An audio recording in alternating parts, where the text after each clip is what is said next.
ఢుళితాసుర సంకులాయ నమః ఢాకితామర సందోహాయ నమః. ఢుళితం అంటే ఎగరగొట్టడం, పిండి పిండిగా చేసి విసిరిస్తున్నట్టుగా. ఢుళిత అసుర సంకులాయ నమః ఢాకితామర సందోహాయ నమః. ఢాకితం అంటే కవచం చేయడం, రక్షించడం. ఒక కవచంలో పెట్టేట ఎవరికి? అమర సందోహాయ, దేవతలకు దెబ్బలు తగలకుండా తానే పెద్ద కవచంగా నిలబడ్డాడు. ఢాకితామర సందోహాయ నమః. నిజానికి టంకార నుంచి కూడా దేవసేనాని యొక్క విజృంభణ మనకు చూపిస్తున్నారు. ఢౌకితాయ నమః. ఢౌకిత అంటే దగ్గరికి తీసుకున్నట్టు అని అర్థం. ఇక్కడ దేవతల సమూహాన్నంతటినీ సమీపం చేసుకున్నాడు. డింభరూప స్వరూపకాయ నమః.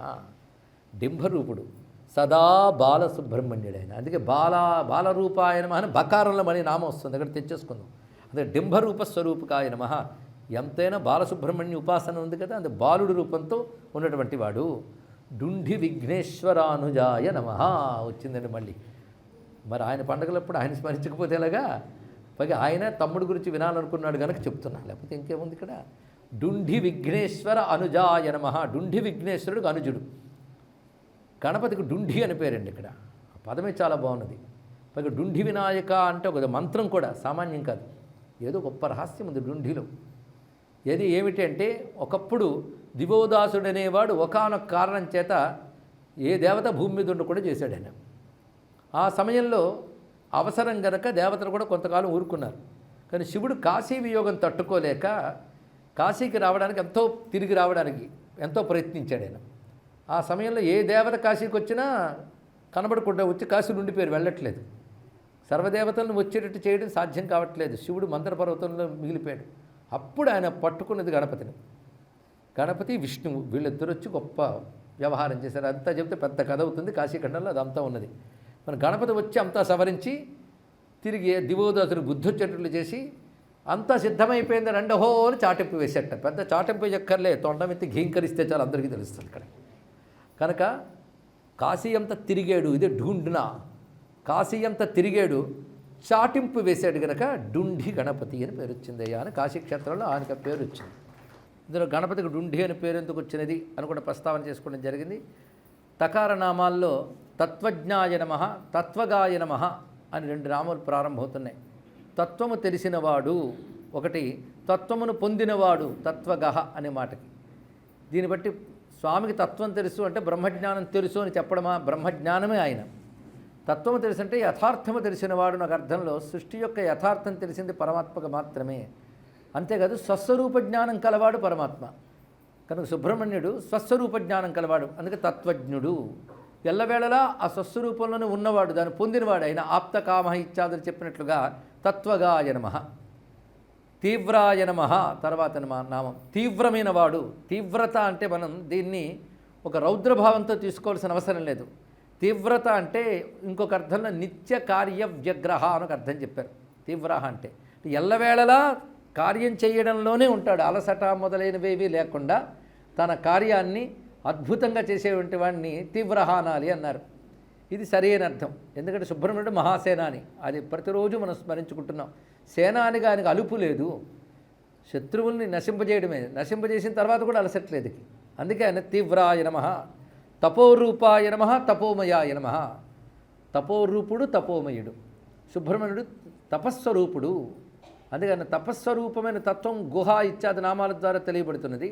ఆయన సత్వరూపధారయ్యి అంతర్ముఖుడి నిరంతరం తపస్సులోనే ఉంటాడు. భగవంతుడు తపోభంగిమలో ఉండడం కూడా ఒక ఉపాస్యమూర్తియే. శివుని యొక్క తపోమూర్తిని ఆగమాలు వర్ణిస్తున్నాయి. దక్షిణామూర్తి ఇత్యాదులు తపోమూర్తులే. అదేవిధంగా దత్తాత్రేయ స్వామివారు వీరందరూ తపస్వరూపులు. అంటే తపస్సు అంటే ఏమిటో వాళ్ళే తపోమూర్తులుగా మనకు చూపిస్తున్నారు. అదే వాళ్ళ తపస్సులు తపసాం ఫలదాతారం, తపస్సుకు ఫలమిచ్చేవారు కూడా. అందుకే తపో రూపులు, తపస్సుకు ఫలమిచ్చేవారు. మనం తపస్సును చేస్తున్నామంటే పరమాత్మని తపస్వరూపంగా ఉపాసించాలి. మనం ఏ స్వరూపంగా ఉపాసిస్తున్నామో మన సాధనకు అది సహకరిస్తుంది. పైగా మన సాధనా మార్గాన్ని ఈశ్వర స్వరూపంగా దర్శించడం కూడా. తపస్సు పరమాత్మ యొక్క స్వరూపం కనుకనే తపస్సు ద్వారా ఆయన పొందగలుగుతున్నాం. యస్య జ్ఞానమయం తపః అని వేదమే చెప్తోంది ఇక్కడ. జ్ఞానమయం తపః, పరమాత్మ జ్ఞానమయమైన తపస్సు ఆయన స్వరూపము అని చెప్తున్నారు ఇక్కడ. తపస్సు అంటే జ్ఞానము అని కూడా అర్థం ఉన్నది. అందుకే తపోరూపాయ నమః, తపోమయాయ నమః రెండు మాటలు ఇక్కడ. ఆయన తపస్సు యొక్క రూపము తపోమయుడు. తపోమయుడు అంటే ఉంగరం బంగారుమయం అన్నట్లుగా, ఉంగరం బంగారమయం అంటే అణువణువు బంగారమే. అలాగే తపోమయుడు అంటే అణువణువున తపస్వరూపుడే, జ్ఞానస్వరూపుడే. త్రయీమయాయ నమః. ఈ మాటలన్నీ కూడా ఉదాత్తమైన భావాన్ని చూపిస్తున్నాయి. త్రయీమయుడు అంటే వేదస్వరూపుడు అర్థం. త్రయీ అనగా ఋగ్యజు సామముల్ని త్రయీ అంటారు. వేదం చెప్పుకోవడానికి 4 అయినా అందులో మంత్రములన్నీ 3 విధములే. అది 4 మంత్రములకు కలిపి త్రయీ అని పేరు. ఆయన వేదమయుడు అంటే వేదమంతా ఆయన స్వరూపమని చెప్పడం. వేద స్వరూపుడైన ప్రకాశిస్తున్నాడు. త్రయీమయుడు, త్రికాలజ్ఞుడు. తర్వాత మాట 3 కాలాల జ్ఞానం కలిగిన వాడు. అంటే పరమాత్మ అంటేనే ఒక నిరుపాధిక చైతన్యం, నిరవధిక చైతన్యం. జీవుడు ఏ బిందువులో ఉంటాడో ఆ బిందువు గురించి ఆలోచిస్తాడు. అంటే ఉదాహరణకి తాను వర్తమానంలో ఉంటే ఇది వర్తమానం, గతించినది గతం, రాబోయేది భవిష్యత్ అంటాడు. అయితే ఇంత గతము భవిష్యత్ అనేది సహజమేనా అని ఆలోచిస్తే గతం నిన్నటి రోజున వర్తమానం అనిపించింది, ఇవాళకి గతమైంది, ఇవాళ నిన్నటికి భవిష్యత్ అయింది, ఇవాళ వర్తమానం అయిపోయింది, రేపటికి గతం అయిపోతుంది. అంతకి ఇంతకి గతము వర్తమానం నిజమేనా అంటే ఒక బిందువులోంచి ఆలోచించి దీని గురించి చెప్తున్నాం. కానీ పరమాత్మ దృష్టి కాలానికి అతీతం గనక త్రికాలజ్ఞాయ నమః. 3 కాలాల జ్ఞానము తెలిసినవాడు, 3 కాలాలకు అతీతుడైనవాడు. అతీతుడికి అన్నీ తెలుస్తుందండి. ఒక ఉన్నత స్థానం మీద ఉన్నవాడే క్రిందనున్న సమస్త విషయ జ్ఞానము తెలుసుకోగలడు. అంటే కాలాతీతుడు గనక త్రికాలజ్ఞుడే ప్రకాశిస్తున్నాడు. అంటే 3 కాలాల్ని గమనించుకుంటూ ఉన్నటువంటి వాడు. త్రిమూర్తయే నమః. సుబ్రహ్మణ్యునికి ఇది ఒక విశేషమైన మాట. త్రిమూర్తి. మురుక అనే మాట ఉన్నది. మురుగన్ అంటున్నాం. మురుగన్ అంటే అందగాడని అర్థం, ఇది ద్రవిడ భాషలో. కానీ మురుక అది తమిళంలో గా అయింది అని ఒక వాదం ఉంది. స్కాంద పురాణంలో ఒక శ్లోకం ఉందండి. అయితే పండితులు ఎంత మేరకు అంగీకరిస్తారో పక్కన పెడితే పురాణ భాష చాలా చిత్రంగా ఉంటుంది. అది మన నిఘంటువుల, ఆలంకారికుల, వ్యాకరణవేత్తల భాష కంటే భిన్నంగా ఉంటుంది. వాళ్ళు మంత్రశక్తిని దర్శించి భాష్యం ఇస్తూ ఉంటారు. అవి ప్రమాణం కాదనడానికి లేదు, అవి ఋషి హృదయమే. కనుకనే మామూలుగా మనం అనుకునే భాషకు మించిన భాష ఏదో ఉంది. మురుక గురించి స్కాందపురంలో శ్లోకం ఉంది.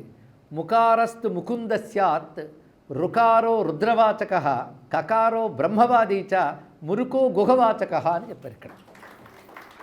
ముకారం ముకుందుని తెలియజేస్తుంది, రుకారం రుద్రుని తెలియజేస్తుంది, కకారం బ్రహ్మవాది. ఇది శాస్త్రసిద్ధమైనటువంటి మాట. పైగా మంత్రశాస్త్రంలో ఏకాక్షర నిఘంటువులు లాంటివి ఎన్నున్నాయో, ఒక్కొక్క అక్షరం ఒక్కొక్క దేవతకి సంకేతంగా చెప్పబడుతుంది. కానీ మురుక అంటే త్రిమూర్త్యాత్మకుడైనటువంటి స్వామి. ఎప్పుడైనా బ్రహ్మమును ఆరాధించుట, సగుణ బ్రహ్మమును ఆరాధించడం అంటే సృష్టి స్థితిలయాత్మ స్వరు చేసేవాడెవడో అతన్ని సగుణ బ్రహ్మము అంటున్నారు. సృష్టి స్థితిలయులు అంటే బ్రహ్మ విష్ణు శివులే కదా. కనుక ఉపాసించే దైవము బ్రహ్మ విష్ణు శివాత్మకమని ఉపాసించితేనే అది పరిపూర్ణ ఉపాసన. అందుకని బ్రహ్మ మాత్రమే, విష్ణువు మాత్రమే కాదు, బ్రహ్మ విష్ణు శివాత్మకం. అదే లక్ష్మీ అష్టోత్తర శతనామాలు చదివినా బ్రహ్మ విష్ణు శివాత్మికాం అంటున్నాం.